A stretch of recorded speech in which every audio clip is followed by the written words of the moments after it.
Piazzola ha un'offerta ricchissima quest'estate che va da tutti gli eventi Z all'evento del 13 luglio con una band che suona le musiche e fa proiettare nella villa di Piazzola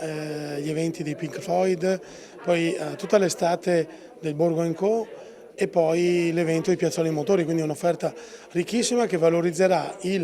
ulteriormente il centro di Piazzola e la villa Contarini, che è un compendio di proprietà della Regione Veneto ed è, credo, uno dei simboli delle ville venete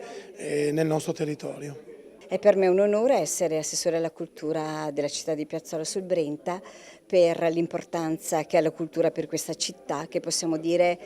ce l'ha nel DNA, perché come tu entri a Piazzola respiri un clima che va al di là di tante cose. E Villa Contarini in primis, e poi la sua meravigliosa piazza e un po' tutto il centro storico. Essere assessore a Piazzola è un impegno grande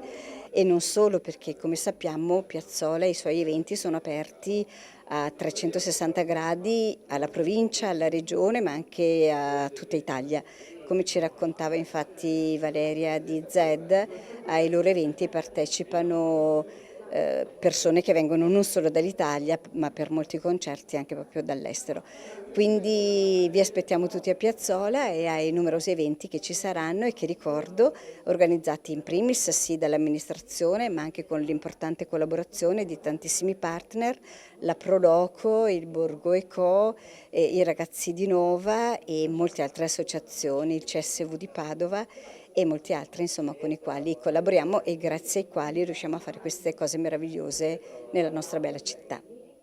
Sono particolarmente felice che ritorniamo a Piazzola per questa 12ª edizione, non consecutiva ma siamo alla 12ª volta che Piazzola si accende l'estate con gli eventi musicali. Quest'anno iniziamo con un Veneto Doc che è Spollon, Pierpaolo Spollon, che è diventato famoso in tutta Italia, sta facendo un tour teatrale di grandissimo successo. Continuiamo poi con Nasca e Finley dedicato ai più giovani, continuiamo con il mitico Pennacchi che finalmente dal vivo anche nel Veneto, che era un po' che mancava.